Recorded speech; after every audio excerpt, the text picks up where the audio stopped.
Berlin Marathon celebrated its 50th birthday last weekend, and I was there trying to get a personal best. In this video, I'm going to share with you my experience running the Berlin Marathon 2024.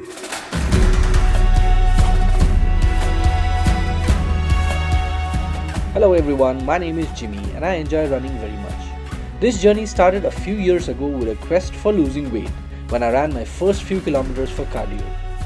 But as I covered the miles over the days, weeks and months, it transformed into something that I love doing.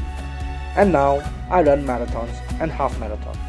I'm here in Berlin for my 7th marathon, where I'm trying to beat my previous personal best of 3 hours and 23 minutes. I've slogged really hard for this one and I hope to succeed here. So join me in this video to see how my journey went.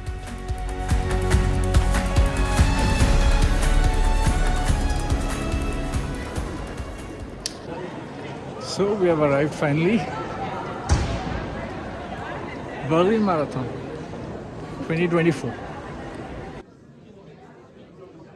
We were greeted by massive crowds on the very first day we entered the Expo.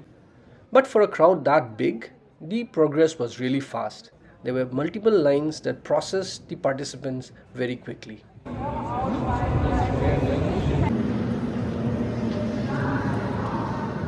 I was able to enter the area quite soon and get my race band. This band you have to put on and keep it on till the race day, because without this you will not be able to participate. Done? Yeah, yes. Thank you. Then we went on to collect my bib and we were ready for the race. The expo was really crowded. You can spend some time here if you want, but it was not for me, so I went out very early. But before we went out, we made sure that we found our name on the wall. It was hard to find, but we eventually found it. After the expo, we went out for some sightseeing. You cannot miss Checkpoint Charlie or the iconic Berlin Wall. With a little bit of sightseeing done, now we went out to hunt for food. Carbo loading was on my mind. There were massive crowds in the eateries around the race area, but we managed to find some decent pasta to fill ourselves with. With carbo loading out of the way, I prepared my gear for the next day. I laid out my bib, my race clothes, my gel, and everything I needed. Now all I needed was a good night's rest. On the race day, we woke up by 6 o'clock and we were off by 7:30 from the hotel. We are finally in. We got into the race start line. I'm trying to find the start line rather. Big day.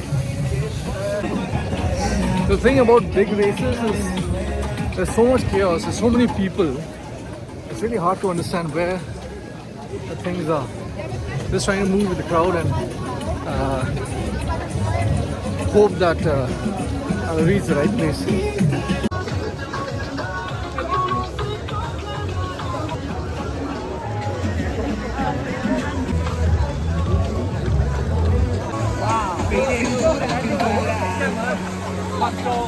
After a long walk along with the crowd and looking for signs where my start line would be, we finally reached.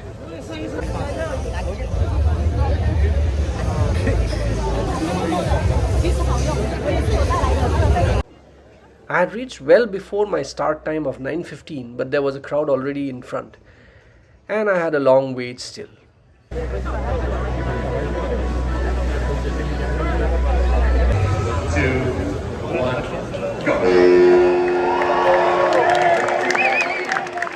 Meanwhile, we cheered for the elites and the wheelchair athletes. The excitement was building up, and soon it was time for us to go as well.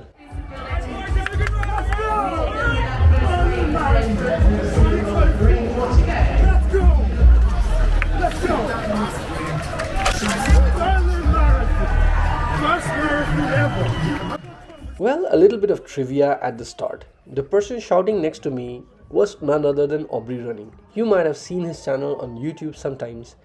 He does reviews on shoes and also shares his own journey on running.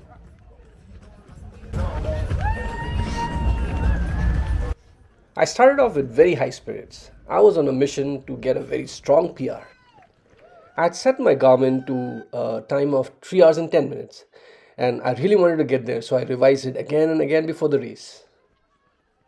My plan to get there was quite simple: stick to the blue line, stick to the pace, and hope that all the training that I've gone through in the last 6 months will hold. My target pace for the first 30 kilometers was to be in between 4 minutes and 30 seconds to 4 minutes and 40 seconds per kilometer. The first kilometer of the race was terrible.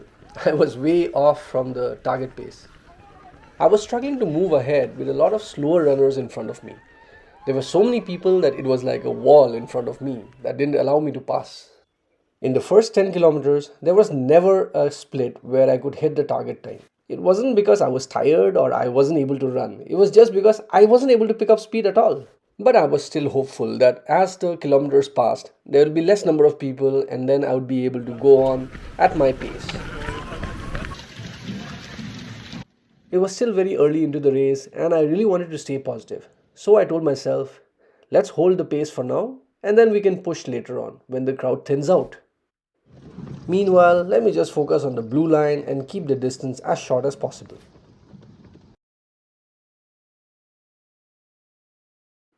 But as the kilometers unfolded and we were nearing the midway point towards the half marathon, I realized that the crowd is never going to thin out because this is such a huge marathon with 58,000 runners participating.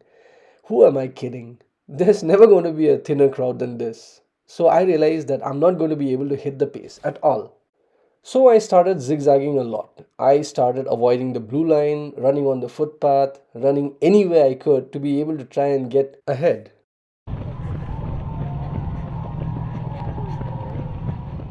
By this time, I was already around 2 minutes behind my expected time.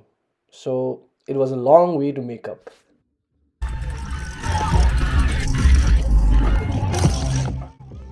And of course, there was still no road for me to rush ahead. There were always runners in front of me.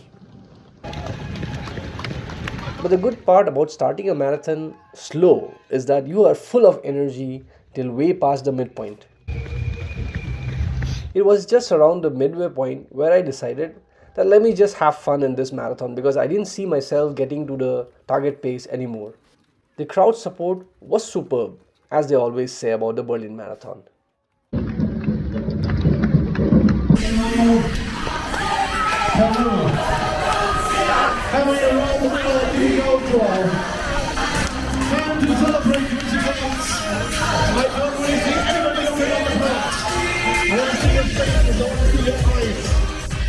I drew a lot of positive energy from the crowd because at some point in time after 21 kilometers, I was beginning to feel a little disappointed. But the energy in the crowd was contagious. And because of that, after 32 kilometers, I started pushing again. The crowd had thinned out a little bit and I was able to achieve paces below 4 minutes and 30 seconds per kilometer.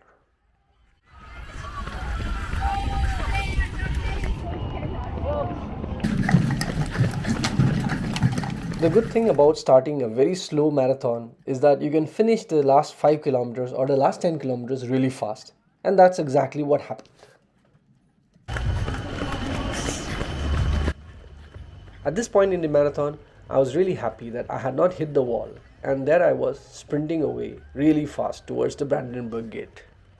The sheer number of people that I overtook towards the second half of the race was a lot by my standard. Towards the second half, I had overtaken more than 2,700 people.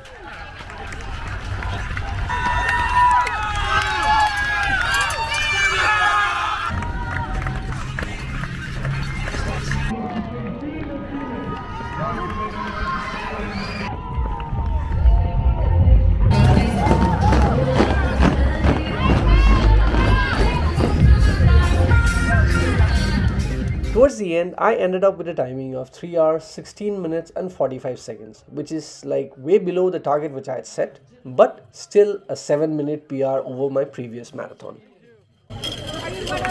Stefano. Well, I got a new PB, but the queue's too long, so let's make do with this. Thank you. It was tough. My first World Marathon major. Wasn't the experience that I thought it would be. A bit chaotic, a lot of rush. But I mean that's how it is, I guess. You make and try to make the most of it. Still got a personal best. I didn't hit the target, but you take whatever comes your way and be happy about it. Cheers. So that's it from me. I got a new PR in the Berlin Marathon 2024, but I didn't get the target time which I wanted. So that just means that I have to set another goal for the next one, which I'm going to choose at some point in time, maybe in the near future. So I'll keep you posted on the next race that I'm going to participate in, and stay tuned. Subscribe if you haven't subscribed so far, and let me know in the comments what you think about the video. Cheers.